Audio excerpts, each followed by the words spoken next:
Pero nung nakita ang mga maleta nila ron sa office nila, talagang nakalinyang mga maleta. Grabe, ano, mga maleta. Ano daw ang laman ng mga nakalinyang maleta na yon? Hand carry maleta na yun daw ang Hand carry. Hindi, ito ho kasing itong kwarto na pinagbablagan ko ho, mga bossing. May kama dito sa gilid. Tapos, ano namin to, storage namin to eh.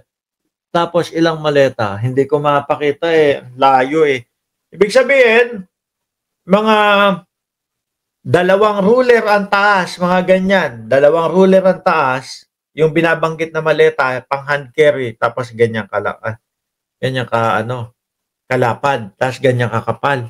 Puno daw ng pera yun.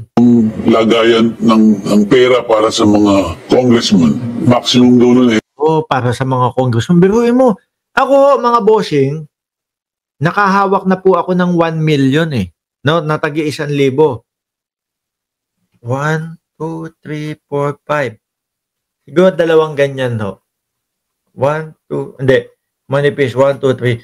Siguro ang 500,000 ho, ganyan. No? Ang 1 million, mga ganyan. So, isang side lang yon.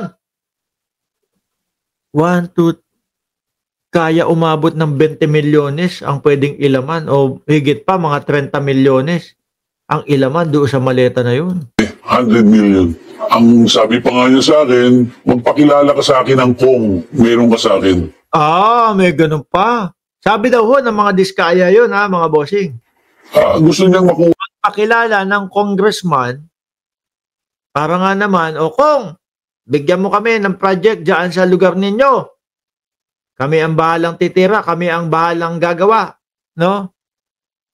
Tapos, sabi din nito, may paunang bayad eh.